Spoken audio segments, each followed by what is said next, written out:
오늘 말씀은 출애굽기 1장 15절에서 22절 말씀입니다. 애굽 왕이 히브리 산파 시브라라 하는 사람과 부하라 하는 사람에게 말하여 이르되 너희는 히브리 여인을 위하여 해산을 도울 때에 그 자리를 살펴서 아들이거든 그를 죽이고 딸이거든 살려두라. 그러나 산파들이 하나님을 두려워하여 애굽 왕의 명령을 어기고 남자 아기들을 살린지라. 애굽 왕이 산파를 불러 그들에게 이르되 너희가 어찌하여 이같이 남자 아기들을 살렸느냐. 산파가 바로에게 대답하되 히브리 여인은 애굽 여인과 같지 아니하고 건장하여 산파가 그들에게 이르기 전에 해산하였더이다 하매 하나님이 그 산파들에게 은혜를 베푸시니 그 백성은 번성하고 매우 강해지니라.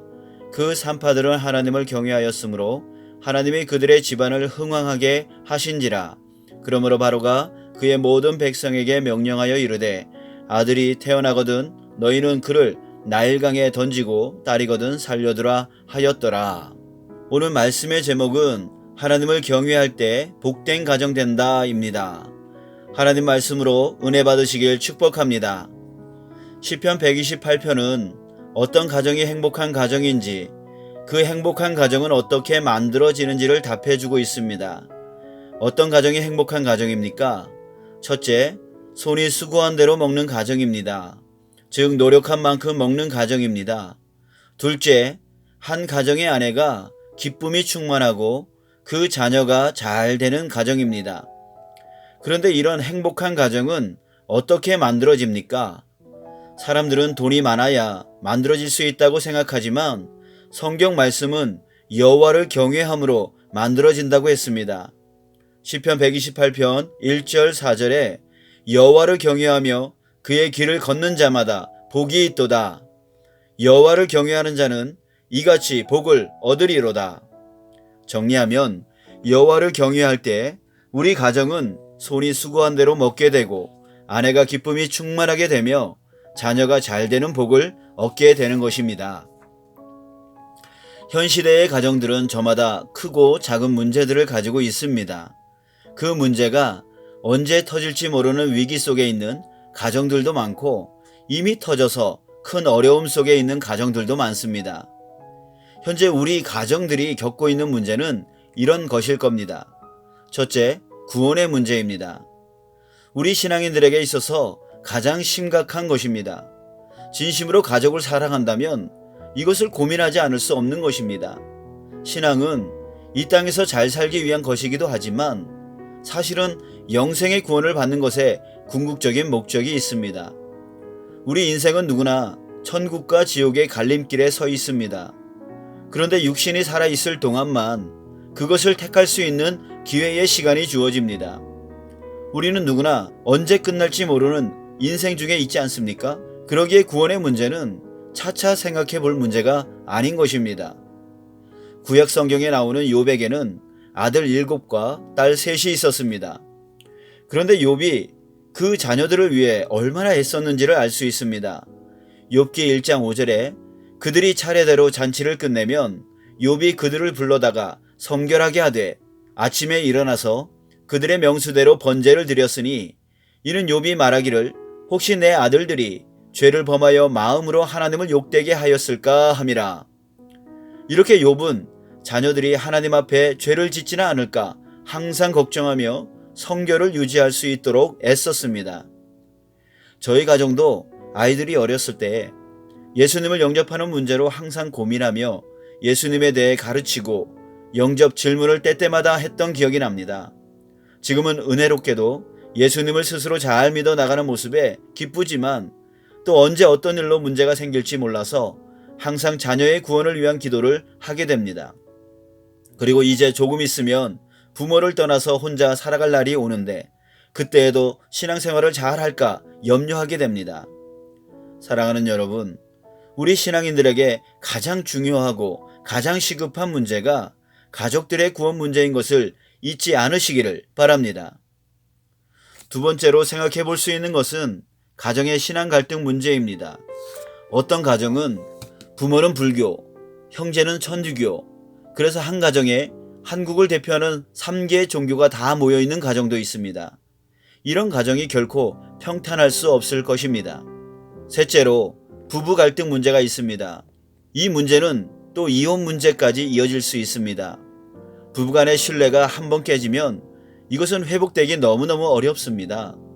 이 문제를 갖고 있는 가정은 기쁨이 거의 없고 자녀들도 부모 사이에서 눈치를 보면서 건강한 성장을 이룰 수 없게 됩니다. 넷째로, 부모 자식 간의 관계 문제가 있습니다. 대표적으로 고부 간의 갈등이 있을 것입니다. 다섯째로, 자녀 문제가 있습니다. 사춘기 자녀를 둔 부모님들은 너무너무 힘겨워하고 계십니다. 자녀가 사춘기에 들어서면서 짜증과 반항이 심해지고 심지어는 등교를 거부하고 컴퓨터 중독에 빠지고 학습 부진과 의욕상실 등의 문제 행동을 보일 때 부모는 속이 터집니다. 자녀는 어떻습니까? 이해해주지도 못하고 화만 내는 부모를 보면서 살고 싶지 않은 마음과 깊은 상처를 가집니다. 거기에 자녀의 성적 문제, 직장 문제, 결혼 문제로 항상 평안할 날이 없습니다. 여섯째, 초고령화 시대가 된 이때에 생기는 두 가지 문제, 즉 노후 대책 문제, 부모 봉양 문제가 있습니다. 60에 직장을 은퇴한 후에 3, 40년을 더 살아야 하는 문제는 많은 사람들을 힘겹게 만듭니다. 연금을 받는 사람들은 낫겠지만 대부분의 사람들은 재정적 어려움에서 벗어날 수 없습니다. 또한 80이 넘어설 때 갖가지 질병으로 시달리고 뇌졸중, 치매와 같은 중증으로 인해 자녀들은 재정적 어려움에 시달리고 형제 간의 갈등 문제가 일어납니다. 이 외에도 유산 문제, 저출산 문제, 가정폭력 문제, 다문화 가정에서 생길 수 있는 문제 등 가정에서 일어날 수 있는 문제가 수없이 많습니다. 사랑하는 여러분, 우리 모든 가정에는 이 같은 문제들 중에 한두 가지 정도는 다 가지고 있습니다. 그런데 여러분, 이 같은 것들을 어떻게 해결할 것입니까? 사람이 해결할 수 있는 문제들이었다면 벌써 해결했겠죠. 그러나 대부분의 가정에서는 해결하지 못한 채 그저 아파하면서 더 커지지 않기만을 바라며 끙끙대며 살아가고 있습니다. 사랑하는 성도 여러분, 오늘 우리를 위해 주신 하나님의 말씀을 마음판에 새기십시오. 시편 128편 1절, 여호와를 경외하며 그의 길을 걷는 자마다 복이 있도다. 이 말씀을 믿으시길 축복합니다. 우리가 여호와를 경외하는 자가 되면 우리 가정의 문제가 해결될 거라고 하나님은 이 말씀을 통해 우리에게 분명하게 약속하셨습니다. 오늘 본문 말씀이 이를 증거하고 있습니다. 21절에 그 산파들은 하나님을 경외하였으므로 하나님이 그들의 집안을 흥왕하게 하신지라. 그 산파들의 이름은 시브라와 부하입니다. 이들의 집안이 흥왕하게 되었습니다. 흥왕하게 되다는 말은 계속해서 공급되다, 계속해서 제공되다 라는 뜻입니다. 즉 하나님께서 그 여인들의 집안의 모든 문제를 해결해 주시기 위해서 필요한 것들을 계속 공급하시고 제공하셨다는 뜻입니다. 그 이유가 무엇입니까? 그 산파들은 하나님을 경외하였으므로, 즉 하나님을 경외한 결과였습니다. 그렇다면 이 두 여인이 어떻게 했길래 하나님을 경외했다고 하는 걸까요? 즉 하나님을 경외하는 것은 어떻게 하는 것입니까? 17절에 그러나 산파들이 하나님을 두려워하여 애굽 왕의 명령을 어기고 남자 아기들을 살린지라 했습니다. 말씀처럼 이 여인들은 애굽 왕의 명령을 어겼습니다. 당시 애굽 왕의 명령을 어긴다는 것은 상상치도 못할 일이었습니다. 왜냐하면 애굽 왕은 살아있는 신으로 추앙받는 존재였고 절대의 권력을 가진 자였습니다. 왕의 명령은 곧 국법과 같았습니다. 그 명령을 어겼다는 것은 곧 죽는다는 것과 같은 것입니다. 그런데 이 산파들이 왕의 명령을 어겼다는 겁니다. 왜요? 말씀을 보면 그러나 산파들이 하나님을 두려워하여 애굽 왕의 명령을 어기고, 즉 분명 절대 권력자 애굽 왕의 명령이었지만 그들에게는 그보다 더 두려운 존재가 있었습니다. 그것은 바로 하나님이었습니다. 이 산파들은 왕보다 하나님을 더 두려워했습니다. 그래서 왕의 말보다, 하나님의 뜻을 따랐던 것입니다. 하나님을 경외한다는 것은 바로 이것입니다. 그 어떤 것보다 하나님의 뜻을 더 중요하게, 더 두렵게 여겨서 그것을 따르는 것입니다. 하나님이 아브라함에게 이렇게 말씀하셨습니다. 창세기 22장 12절. 그 아이에게 내 손을 대지 말라. 그에게 아무 일도 하지 말라. 내가 내 아들 내 독자까지도 내게 아끼지 아니하였으니 내가 이제야 내가 하나님을 경외하는 줄을 아노라. 아브라함은 100살에 얻은 귀한 아들 이삭을 모리아산에 데리고 가서 번제물로 드리려 했습니다. 그 이유는 하나님이 명령하셨기 때문입니다. 이는 무엇을 말합니까? 아브라함은 100살에 얻은 독자보다 하나님을 더 중요한 분으로, 더 두려운 분으로 여겼다는 것을 보여줍니다. 이에 하나님은 내가 이제야 내가 하나님을 경외하는 줄을 아노라 하시며 그의 믿음을 흡족해 하셨습니다. 그러나 하나님은 흡족해 하시기만 한 게 아닙니다. 이후에 창세기 22장 16절부터 18절을 보면 여호와께서 이르시기를 내가 나를 가리켜 맹세하노니, 하나님이 자기 이름으로 맹세까지 하셨습니다. 반드시 약속을 이루시겠다는 하나님의 결심을 보여주고 있습니다. 그리고 내가 이같이 행하여 내 아들 내 독자도 아끼지 아니하였은즉, 이 말은 네가 나를 진심으로 경외하였은즉 이란 뜻이죠. 그리고 이 말씀을 하셨습니다. 내가 내게 큰 복을 주고 내 씨가 크게 번성하여 하늘의 별과 같고 바닷가의 모래와 같게 하리니 내 씨가 그 대적의 성문을 차지하리라. 또 내 씨로 말미암아 천하 만민이 복을 받으리니 이는 내가 나의 말을 준행하였음이니라. 이처럼 하나님은 하나님을 경외하여 다른 어떤 것보다 하나님의 말을 준행하는 자에게 큰 복을 약속하셨고 그것을 반드시 이루시겠다고 하셨습니다. 이 약속은 아브라함에게만 해당됐던 것이 아닙니다. 오늘 본문에 성경에 딱 한 번밖에 나오지 않는 히브리 3파 십브라와 부하였지만 그들이 하나님을 경외하였을 때 아브라함과 동일한 복이 그들과 그들의 가정에 임했습니다. 다시 한번 시편 128편 말씀을 새깁시다. 여호와를 경외하며 그의 길을 걷는 자마다 복이 있도다. 아멘. 보십시오. 그의 길을 걷는 자마다 라 했습니다. 어느 특정한 사람에게 하나님의 복이 임하는 게 아니라 여호와를 경외하며 그의 길을 걷는 누구에게나, 그 사람이 초신자이든 오래된 신자이든 상관없습니다. 교회에 혁혁한 공을 세운 자이든 그렇지 않은 자이든 상관없습니다. 저는 교회 다니지 않는 사람도 해당된다고 생각합니다. 여호와를 경외하여 그 말씀을 순종하는 자라면 이미 하나님 안에 있는 자인 것입니다.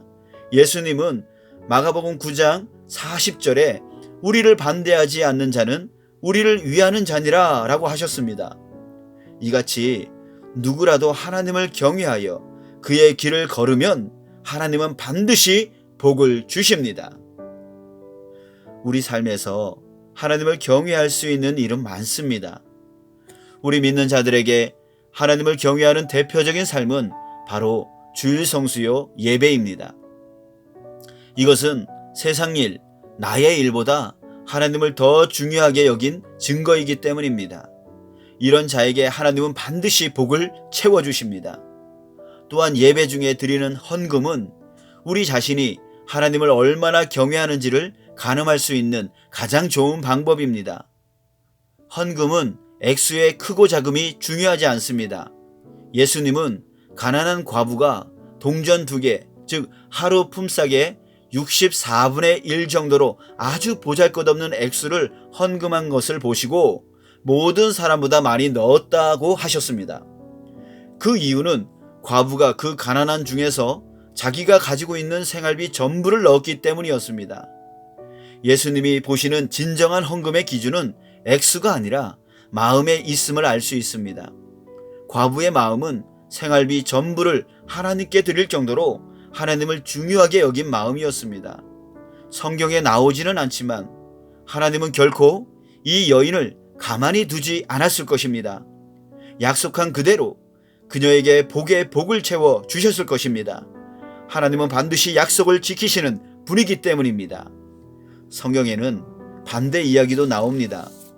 사도행전 5장에 보면 아나니아와 삽비라 부부 이야기가 나오는데 이들이 자신의 소유를 팔아 하나님께 드렸습니다. 그러나 그 값에 얼마를 감추고 일부만 가져다가 헌금했습니다. 이때 베드로가 그들에게 말했습니다.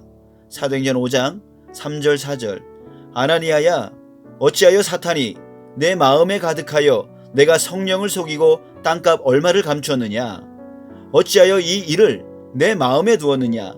사람에게 거짓말한 것이 아니요 하나님께로다. 이 일로 아나니아와 삽비라가 죽게 되어집니다. 분명 땅값의 일부였을지라도 그 헌금은 적지 않았을 것입니다. 그러나 작정한 금액을 속임으로 하나님께 거짓말하는 일을 했습니다. 하나님은 이 일에 대해 가만히 있지 않으셨습니다. 그들의 생명을 거두어 가셨습니다. 과부의 헌금과 아나니아와 삽비라의 헌금은 하나님이 우리에게 무엇을 가장 원하시는지를 깨닫게 합니다. 그것은 액수가 아니라 하나님을 경외하는 마음입니다. 사랑하는 여러분, 하나님을 경외하는 마음은 하나님이 가장 기뻐하시는 것인 반면에 하나님을 속이고 무시하는 일은 하나님이 가장 진노하는 일임을 기억합시다. 또한 정직한 삶을 통해 하나님을 경외하는 삶을 살 수 있습니다. 거짓으로 이익을 추구할 것이냐, 정직으로 손해를 감수할 것이냐에서 하나님의 성품을 좇아 정직함으로 나간다면 그것은 하나님을 경외하는 삶이요 하나님이 기뻐하시는 삶입니다. 즉 하나님께 복받는 삶입니다.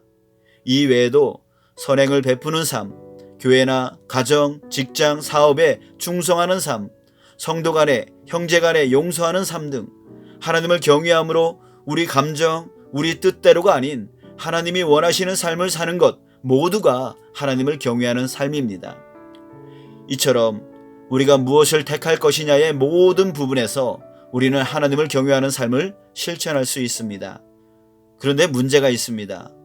우리 각자는 믿음의 분량만큼 자기 의지대로 하나님을 경외하는 삶을 살 수 있지만 누구나 다 한계가 있어서 어쩔 수 없이 하나님의 뜻을 따르지 못하고 세상 또는 자기 욕구를 쫓게 되어진다는 것입니다. 그래서 하나님은 우리의 믿음의 분량을 계속 키워 나가심으로써 복받는 하나님 경외의 삶을 살게 하십니다.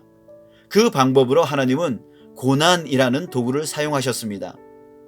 어느 곤충학자가 누에고치를 연구했습니다. 어느 정도 시간이 흐르자 누에고치의 한 끝에 구멍이 생기기 시작했고 그 구멍으로 아주 힘들게 애를 쓰며 나비가 빠져나왔습니다. 그러고는 한동안 날개짓을 해대며 나는 연습을 하더니 하늘로 날아갔습니다. 이 곤충학자가 이런 광경을 보다가 이런 생각을 했습니다. 누에고치가 이 작은 구멍을 빠져나오느라고 얼마나 힘이 들까? 내가 좀 편하게 해줘야지 하며 누에고치가 나올 때 나오는 구멍을 크게 뚫어 주었습니다.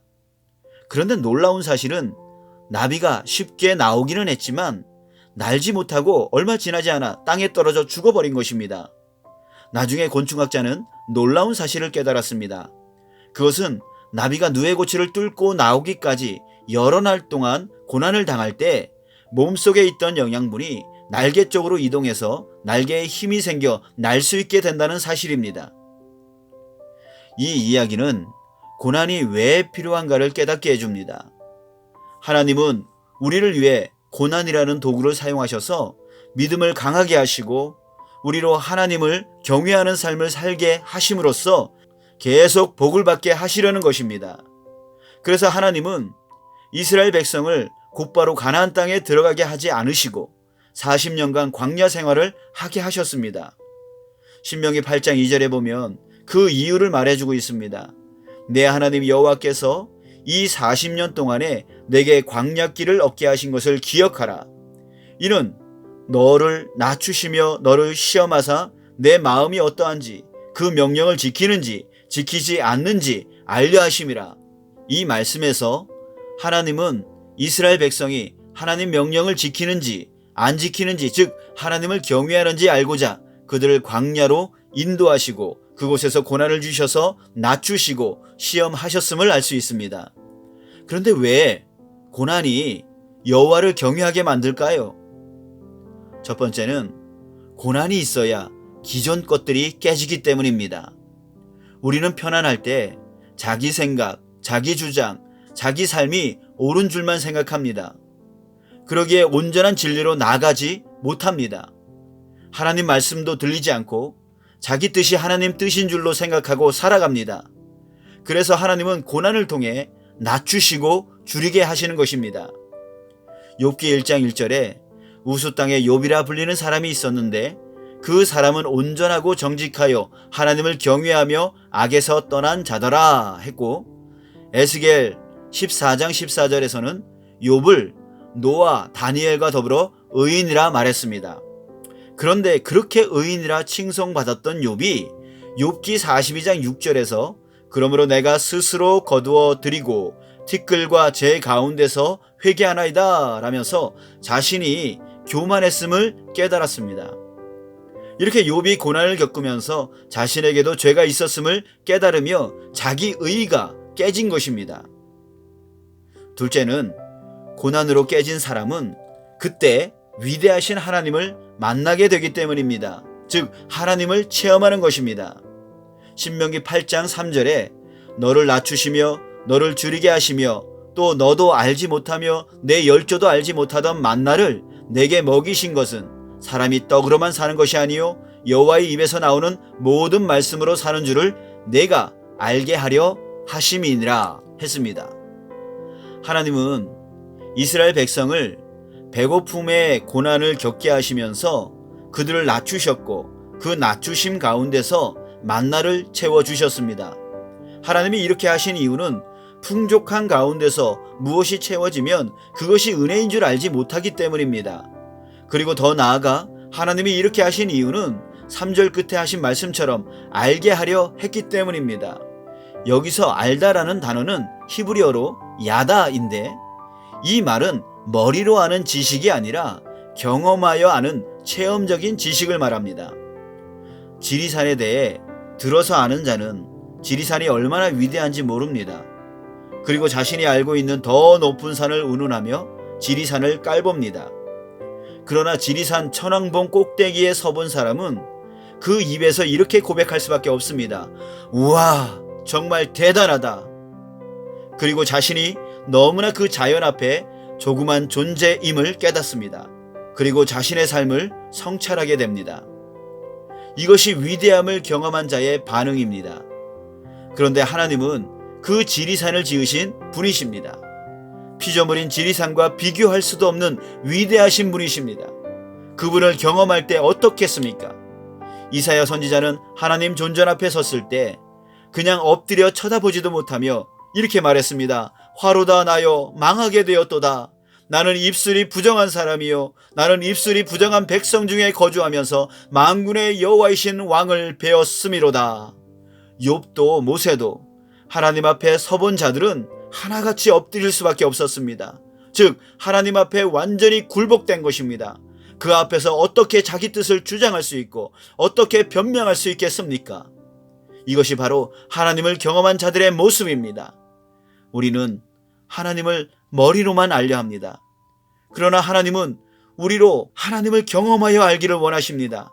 그래서 고난을 허락하시고 그 고난 속에서 하나님을 드러내십니다. 편안할 때는 교만하여 보려 하지 않으니까 말입니다. 그 고난 속에서 하나님을 만난 사람은 하나님께 압도되고 그분을 경외하지 않을 수 없게 되는 것입니다. 우리 가정을 돌아봅시다. 우리가 하나님을 경험하여 알게 되어 하나님을 경외하게 될 때 우리 가정의 문제는 아무것도 아닌 것을 알게 될 것입니다. 그저 크신 하나님이 함께 하시기에 능히 공급해 주시고 제공해 주셔서 고쳐 주실 수 있음을 믿게 될 것입니다. 그래서 그분께 모든 것을 내어 맡기며 기도하고 말씀에 순종하는 것만이 살 길임을 알게 될 것입니다. 사랑하는 성도 여러분, 이제부터 하나님을 경외하는 자로 세워지기를 축복합니다. 그렇다면 가정뿐만 아니라 삶의 모든 곳에 복이 임할 것입니다. 사랑하고 축복합니다.